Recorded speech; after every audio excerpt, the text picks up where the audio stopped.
আমি আজকে French fry করব। আলুগুলো ছিলে ধুয়ে নিয়েছি। এই পর্যায়ে আমি একটু সিদ্ধ করে নেব। আমি অল্প একটু লবণ দিয়ে দিচ্ছি। একটা বলক উঠে গেছে। এই পর্যায়ে আমি চালনিতে ঢেলে দেব। আমি চালনিতে ঢেলে দিলাম। পাইপ্যানে তেলও বসিয়ে দিলাম। তেলটা আর একটু গরম হলে আমি দিব। তেলটা আমার গরম হয়ে গেছে। এই পর্যায়ে আমি দিয়ে দিচ্ছি। সবগুলো আমি দেই নাই, একসাথে হবেও না, দুইবারে আমার ভাজতে হবে।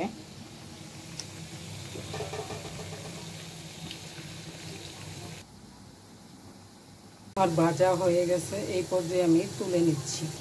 আমি প্রথমগুলো তুলে নিলাম আর পাশাপাশি দ্বিতীয়বার একটা দিয়ে দিলাম।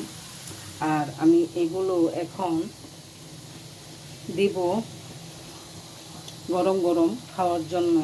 আর এগুলো ভাজা হতে থাক। হয়ে গেল আমার সন্ধ্যার নাস্তা। এখন আমি পরিবেশন করব। আল্লাহ হাফেজ।